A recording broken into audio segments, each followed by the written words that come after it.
Hi, welcome to my channel Raji royal. అందరూ ఎలా ఉన్నారు? బాగున్నారా? నేనైతే చాలా బాగున్నాను.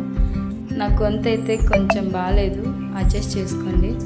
ఇక్కడైతే నేను, నా తమ్ముడు, నా కొడుకు చేను దగ్గరికి అయితే వచ్చాము. మా తోట దగ్గరికి టెంకాయలు ఉన్నాయంటే పెరుక్కుందామని చెప్పి అక్కడైతే కొన్ని టెంకాయలు కొట్టుకొని తాగేసి తినేసి ఇంటికి వచ్చాము. ఇదంతా మా చేను అనమాట.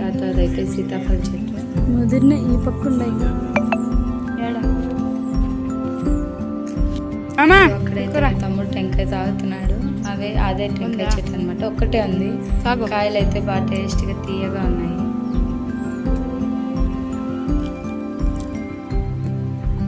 కొన్ని కాయలు కొట్టుకొని అక్కడే తాగేసి ఆ తర్వాత కొన్ని కాయలు అయితే ఇంటికి తెచ్చాము. వీడికి కొన్ని దాపిరా,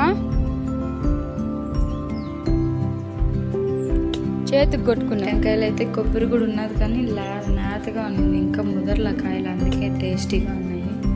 ముదిరి పిండి అంత టేస్ట్ అయితే ఉండవు అనుకుంటా.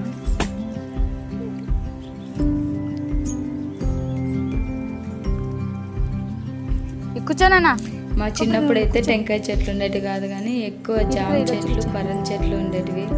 అక్కడికే వెళ్ళి తిని తాగి అక్కడే పడుకొని ఉండేవాళ్ళం అనమాట చిన్నప్పుడంతా. ఇప్పుడైతే 24 hours అక్కడ ఉండేకైతే ఉండదు. చిన్నప్పుడైతే చాలా బాగుండేవాళ్ళం. చూడండి, నా కొడుక్కి టెంకాయ అదే కొబ్బరి తినిపిద్దామని చూస్తే వాడు మాత్రం తినలేదు. కానీ నువ్వేందమ్మా తినిపించేది, నేనే నీకు తినిపిస్తాను బట్ అని చెప్పి నాకు తినిపిస్తున్నాడు. కొంచెం కూడా తినలేదు. కొబ్బరి నీళ్ళు తాగినా వాడు కొబ్బరి తినలేదు. కూర్చొని అయితే బాగా నాకైతే తినిపిస్తున్నాడు. తినేసి ఇంటికైతే వచ్చేసినాను టెంకాయలు కొన్నెట్టుకొని.